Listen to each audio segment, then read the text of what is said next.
চালিয়ে দেয় টাকার জোরে ফতুয়া ঘরে। টাকা পাইলে বাতিলের বাসাটা গোলাম হয়। এক প্যাকেট বিরিয়ানি খায়, কয় ম্যাডাম আপনি জান্নাতি, টিকিট কনফার্ম। কথা কয় না। হ্যাঁ, কত টুপিওয়ালা দাড়িওয়ালা বাতিলের কাছে বিক্রি হয়, আছে না? এই সুবিধাবাদ জিন্দাবাদ যারা মুনাফিক তারা কথা কন।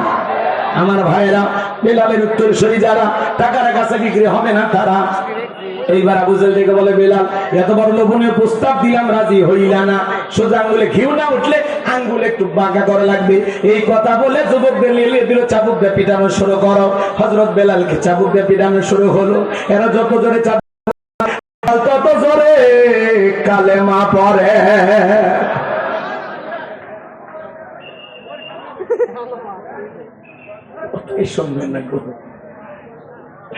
আমার ভাইয়েরা, এরা চাবুক দিয়ে মারতে মারতে কালো চামড়া গুলো ফেটে রক্ত ঝরা শুরু হয়ে গেল। আবু জেহেল দেখে বলে, বেলাল মারতে মারতে কালো চামড়া গুলো ফেটে রক্ত ঝরতেছে, তবুও কি নবী মুহাম্মাদের কালেমা ছাড়বি না? হযরত বেলাল দেখে বলে, আসলে রে এ আবু জেহেল, মারতে মারতে যদি মেরেও ফেলে দাও, জীবনটা দিতে রাজি, নবীজির কালেমা ছাড়তে রাজি নাই। বলেন আল্লাহু আকবার। এইবার আবু জেহেল দেখে বলে, হে যুবকের দল, বেলালের পায়ে রশি লাগাও, উটের পায়ের সঙ্গে বাঁধো। তাই করা হলো। উটের পায়ের সঙ্গে বেঁধে আরবের উত্তপ্ত গরম বালিতে বেলালকে ছেঁচড়াইয়া না ঘোরা হলো। আরবের বালিগুলো এত গরম, চাল দিলে মুড়ি হয়ে যায়, এত উত্তপ্ত ফুটন্ত গরম বালি। এরপরে বাবলা গাছের কাঁটাগুলো জিব্বার ভিতরে পেরেকের মতো মারা গেল। এত নির্যাতন জুলুম চালানো হলো বাজার। বিকেল বেলা নিয়ে এসে বলে, বেলাল রে, চাবুক দিয়ে পিটাইলাম, পায়ে রশি লাগাইয়ে নিয়ে ঘুরলাম, তবুও কি নবী মুহাম্মদ সাল্লাল্লাহু আলাইহি সাল্লামের কালেমা ছাড়বি না? হযরত বেলাল দেখে বলে, আবু জেহেল রে, মারতে মারতে যদি মেরেও ফেলে দাও, আমি বেলাল জীবন দিতে রাজি, তবুও নবীর কালেমা ছাড়তে রাজি নাই। আল্লাহু আকবার। এইবার আবু জেহেল বলে, যুবকের দল, বড় একটা পাথর নিয়ে এসে বেলালের বুকের উপরে চাপায়া দাও।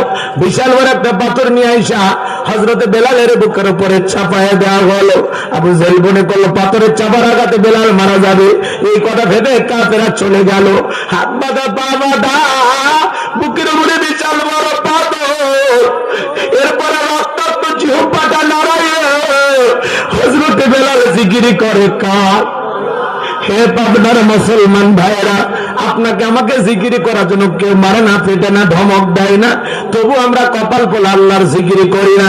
হাদিস শরীফের ভিতরে আসছে বাজান, যার জিহ্বাটা আল্লাহর জিকিরে তরু তাজা থাকে, আল্লাহর জিকিরে ভিজা থাকে, ওই জিহ্বাওয়ালা মানুষ কোনদিন জাহান্নামের আগুনে জ্বলবে না। বলুন সুবহানাল্লাহ।